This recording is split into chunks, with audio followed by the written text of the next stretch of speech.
أعوذ بالله من الشيطان الرجيم. بسم الله الرحمن الرحيم.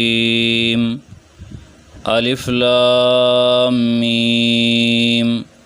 الله لا إله إلا هو الحي القيوم. دا درېمه سپاره ده. زمانگا درس نمبر 1 دی د سورت آل عمران. سورت آل عمران د مدنی سورت دی او د اسمان نه چې بکم ترتیب سر راغلی دی 89 نمبر سورت دی 9 اتیایم نازل شوی دی وروسته د سورت انفال نه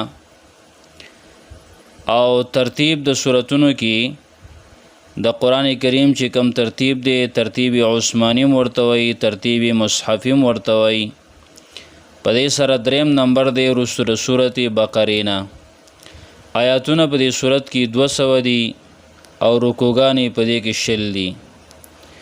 د دې سورت ربط او تعلق د مخ کې سره په غنو وجوه سره دی خو یو د هغې نه دا ده چې مخ کې سورت کې اثبات د توحید شو په دلایل عقلیه سره په دې کې اثبات د توحید کوي په دفع د شبهه مخصوصی من النصارى چې د نسواراو د طرفه یو خاص شبهه وا یو خاص اعتراض هغه دفع کی نو په دې سره اثبات د توحید وشي.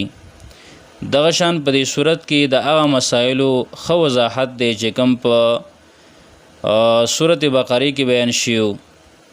دعوه د صورت اثبات کوي د مضامین اربعو توحید رسالت جهاد انفاق فی سبیل الله د دې څلورو خبرو اثبات کوي د دې څلورو مضامینو. دغه شان د دې صورت د دې د اول رکوع خلاصه ده چې په دې کې اول کې داور توحید د سره د دلایلونه او بیا تخویب دی یره ورکی هغه چاله را چې څوک د مسلې د توحید نه انکار کوي او بیا په دې کې د په د شبهه ده د اعتراض دفع ده دغه جواب دی او بیا تعلیم د دعا دی لتثبت د مضبوطیا د پاره د دعا چل دی د دعا چل خي د مضبوطی د پاره. اولنې آیات په دې آیات کې داور توحید دا چې لایق د بندګۍ خاص الله تعالی دی. عیسی علیه السلام او مریم علیه السلام معبود نشي کېدی. بندګي او عبادت سره احتیاج لازم دی ځکه چې بنده محتاج نو حاجت پوره کون کې صرف الله تعالی دی. په دې آیات کې داور توحید دا او دوا عقلی دلایل دي په ذکر د صفات د الله تعالی سره د الله تبارک وتعالى صفاتونه بیانېږي.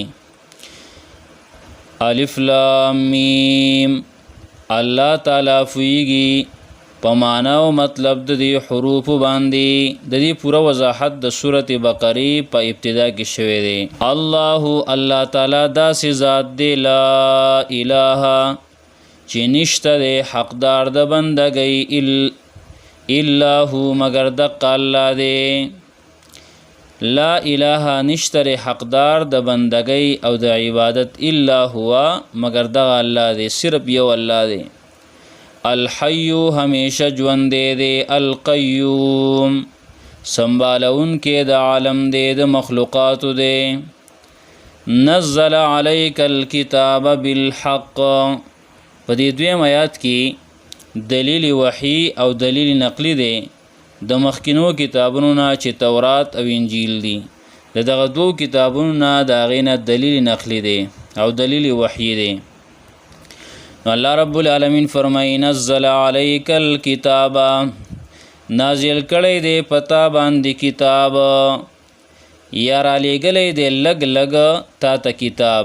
نزل دې ته ویلی کېږي چې لږ لږ راځي ځکه د مخکینو کتابونو په صفت کې راځي انزله او د قرآن په صفت کې نزله نزلنا مطلب دا لږ لږ راغلی. نور کتابونه چې کوم نو هغه په یو ځل باندې ټول پیغمبر ته راغلی و خو لیکن قرآن کریم دا لږ لږ په 30 کالو کې نبی علیہ الصلوۃ والسلام ته پوره شوی دی. نزل علیک الکتاب لګ را لېږلی دی تا ته کتاب بالحق د پاره د حق د ښکاره کولو چې حق پې ښکاره شي ځکه په دې کتاب باندې حق کاره کیږي، د حق او د باطل تمیز کیږي، دغه شان د کې روا او ناروا په پیژندل شي، جایز او ناجایز په پیژندل شي.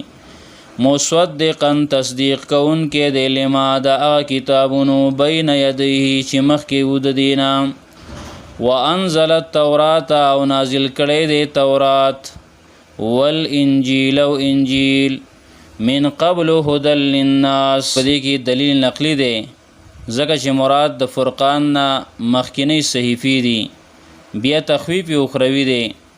هدن مقصد دا دی چې دینه توحید خودل دی په دلیلونو سره، او عزیز ذو انتقام په دې کې رد دی په نسوارو باندې چې عیسی علیه السلام او مریم علیه السلام دا صفتونه پای کې نشته، نو هغه معبود نشي کېدلی. نو الله وی من قبل مخکې د دینه هدل للناس چې هدایت د خلکو د پاره، وانزل الفرقان او نازل کړی دی فرق کوونکي نور کتابونه. ان الذين یقینا هغه کسان کفرو چې کفر کړی دی بآیات الله په آیاتونو د الله تعالی، لهم عذاب شته دی د دیو د پاره عذاب، لهم عذاب شته دی د دیو د پاره عذاب، شدید ډیر سخت.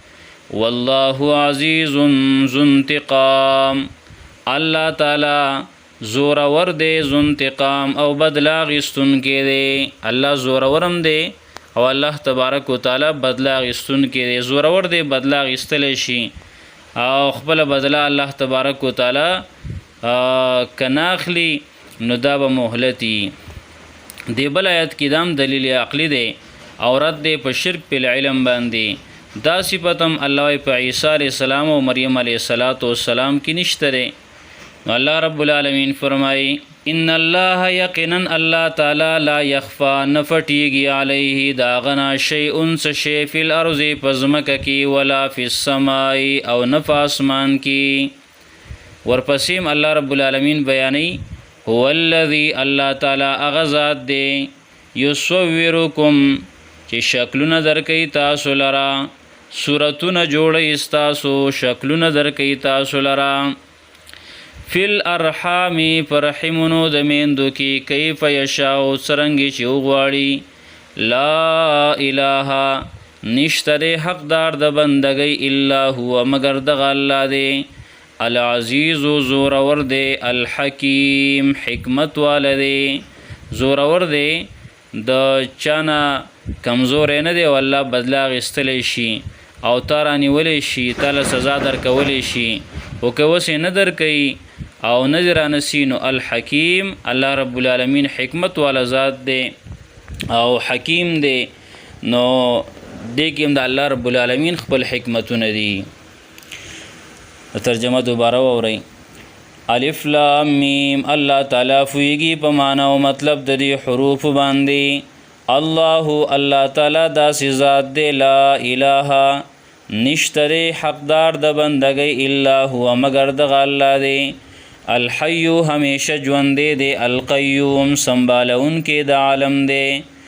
نزل علیک الکتاب نازل کړی دی تا ته کتاب یا لګ لګ را لېږلی دی تا ته کتاب بالحق د حق د ښکاره کولو دپاره، مصدقا تصدیق کوونکی دی لما بین یدیه د هغه کتابونو چې مخکې و د دې نه، وانزل التورات او نازل کړی دی تورات والانجیل او انجیل من قبل هدى للناس مخکې د دې نه چې هدایتو د خلکو دپاره، وانزل الفرقان او نازل کړي دي فرق کوونکي نور کتابونه.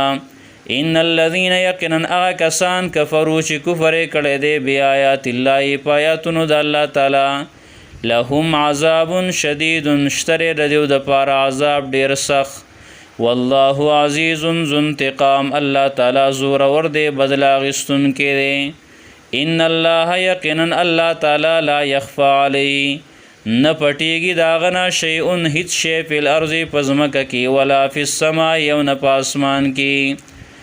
هو الذی د الله تعالی اغذات دی یصورکم چې شکلونه درکې تاسو لرا فی الارحام فرحمونو کې کیف یشاء څرنګه چې وغواړي.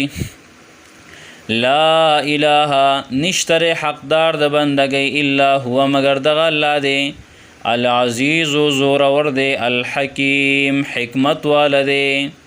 سبحان الله وبحمده سبحانك اللهم وبحمدك اشهد ان لا اله الا انت استغفرك واتوب اليك.